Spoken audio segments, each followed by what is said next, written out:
তো ইবনে ইসহাক রাহমাতুল্লাহি আলাইহি বলতেছেন, যেই বছর হস্তি বাহিনী মক্কাতুল মুকাররমায় আক্রমণ করেছিল ওই বছর আল্লাহর রাসূল জন্মগ্রহণ করেছেন, এই ব্যাপারে কারো মধ্যে কোনো ধরনের দ্বিধা এবং সংশয় নাই।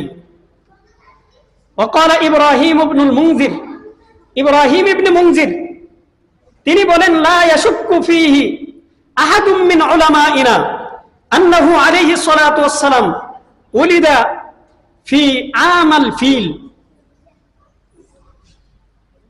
ইব্রাহিম ইবনে মুনজির তিনি বলতেছেন, এই ব্যাপারে আমাদের উলামায়ে কেরামের কারো মধ্যে কোনো ধরনের সংশয় নাই যে আল্লাহর রাসূল ওই বছর জন্মগ্রহণ করেছেন যেই বছর আসহাবুল ফিল তথা হস্তি বাহিনী মক্কাতুল মুকাররমায় আক্রমণ করেছিল।